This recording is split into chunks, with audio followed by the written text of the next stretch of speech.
News India 27 नव्या पिढीचं नवं माध्यम. नमस्कार, मी हेमंत काळमेक. न्यूज इंडिया 27 मध्ये आपलं सर्वांचं स्वागत. आपण बघतो शासनाच्या वतीनं अनेक योजना ह्या राबवण्यात येतात. यासाठी विधवा महिलांसाठी योजना असेल, बचत गटाच्या माध्यमातून कर्ज उपलब्ध असेल, ह्या शासनाकडनं नेहमी राबवण्यात येतात. पण आता ह्या ज्या शासन योजना राबवतोय याच्यामध्ये अनेक प्रकारचे मोठमोठे फ्रॉड होण्यास सुरुवात झालेली आहे.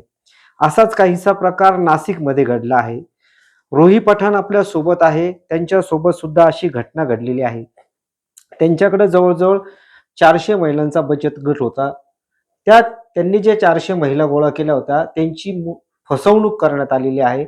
नेमका काय प्रकार होता हे आपण रोही पठाण यांच्याकडनं जाणून घेऊया.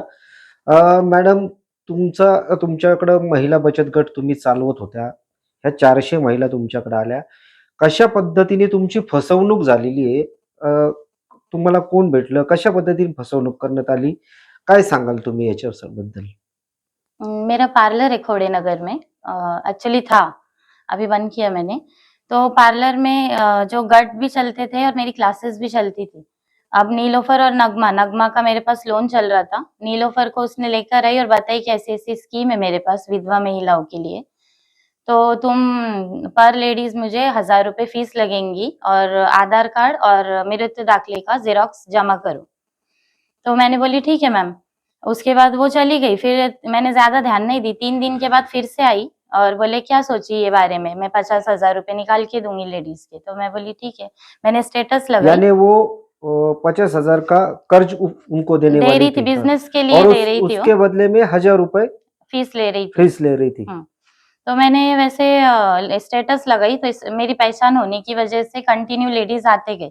लेडीज जैसे आते थे तो वो भी आती थी पार्लर में, सामने सामने लेडीज उसको डॉक्यूमेंट और पैसे दे दिया करते थे। 28 दिन का वादा की थी उसने, लेकिन फिर ज्यादा टाइम होने लगा। लेडीज भी मैं देते गई उसको और ज्यादा टाइम होते गया तो फिर औरतें आके मुझसे सवाल करने लगी। फिर मैंने जाके उसको पूछी कि ये हो रहा क्यों नहीं, क्या क्या बात है? तो बोले अभी हो जाएगा, थोड़ा सा रुकना पड़ेगा। और फिर और 1 महीना इस पे डाल दी उसने वेटिंग पे। फिर मैंने जाके फिर से पूछी तो बोले नहीं होगा।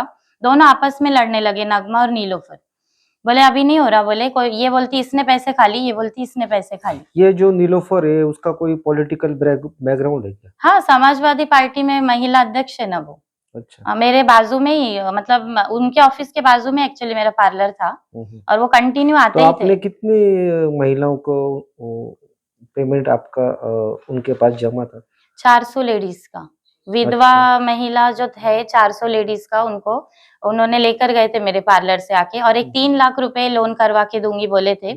उसमें बैंक ऑफ बड़ौदा में बाकायदा उन्होंने खाते भी खुलवाए लेडीज के, शॉप एक लाइसेंस भी बनाए और पर हेड 2500 रुपए फीस नीलोफर ने ली है। नहीं, अभी ये जो बात हुई है इसको कितने दिन हुए? ये इसको काफी टाइम हो गया ना, 4 से 5 महीने होते हैं। मैंने कंप्लेंट की उनकी जाकर पुलिस स्टेशन में, लेकिन कोई रिस्पांस नहीं था। आप और कितनी बार गए पुलिस स्टेशन? बहुत टाइम गई मैं, बहुत टाइम गई, बहुत बार गई मैं। फिर आपके ऊपर कोई दबाव था क्या नीलोफर से, क्या आप पुलिस कंप्लेंट मत करो ये? नहीं, ऐसा कुछ भी नहीं था, लेकिन वो बोलते थे जो करने का कर ले, कुछ नहीं कर पाएंगी, तो ऐसा तो उन्होंने मुझे बोले थे। और फिर हीना मैम है जो समाज सेविका है, वो मेरी एक फ्रेंड ने उनसे मुझे मिलाई कि ये भी हेल्प करते हैं, तो मैम ने मेरी बहुत हेल्प की है ये मामले में। मैम कंटिन्यू मेरे साथ पुलिस स्टेशन भी आते थे, जो भी है क्या अपडेट है क्या नहीं पूरा देखने के लिए। फिर अभी आपने कंप्लेंट की है? कंप्लेंट की ना मैंने, इसको 5 महीने हो गए, फिर आज गुना दाखिल हुआ है उस पर।